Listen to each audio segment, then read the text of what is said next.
Danny Kruger. Thank you very much, Mr. Deputy Speaker.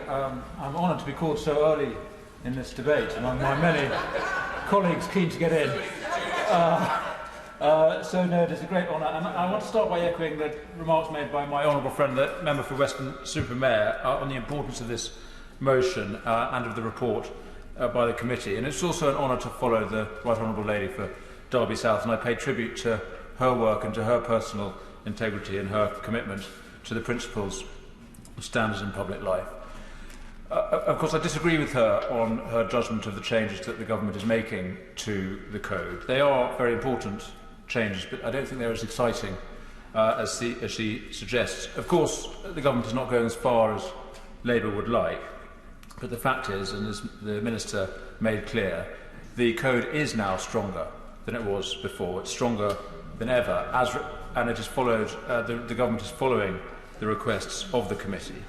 This crucial point about whether the ministerial advisor is able to initiate investigations, the ministerial advisor is able to initiate investigations independently of the government in a way that he was not able to do before. It is right and appropriate that the Prime Minister gives the green light for that investigation to proceed. There may be issues, particularly around national security, where the Prime Minister absolutely has to step in.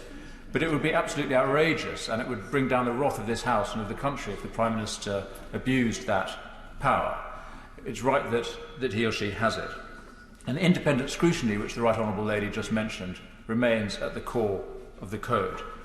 The criticisms that are made, I'm afraid, miss the mark. The fact is, for all the Prime Minister's difficulties in recent weeks, the changes that are being proposed in the code would not have helped him in this episode at all. He is just as accountable as he ever was, in fact more so.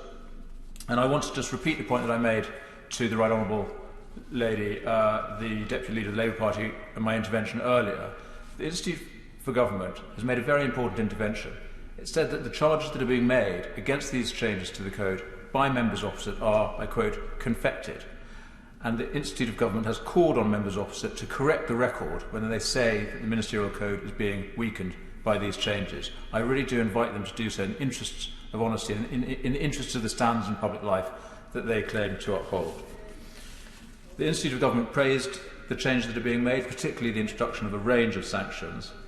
And indeed the Committee on Standards in Public Life has said that the changes represent a step forward and an improvement in the process. And the Right Honourable Lady talked about grandmother's footsteps, but the committee that she sits on has talked about a step forward. That's perhaps what she meant. We are taking steps towards a better system. Not a perfect system. We will never have a system so perfect that nobody needs to be good. But this is getting better.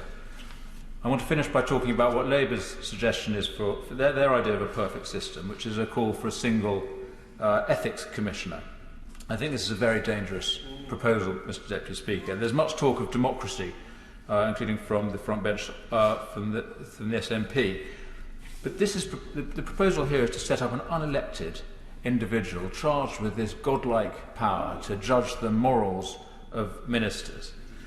The Right Honourable Lady talked about Russia. I mean, this is an echo of the political commissars who sit alongside politicians judging them on their conformity to moral standards or to ideology. This is not the British way. Ultimately, this House is self-regulating. We are accountable to the law, we are accountable to our consciences, and ultimately we are accountable to the people. And I appreciate that Labour don't like the fact that they are in a minority in this House. They don't like not getting their way, particularly on a question of public morals, and I sympathise with them. They don't like the Prime Minister, and I sympathise. While I disagree. But the fact is,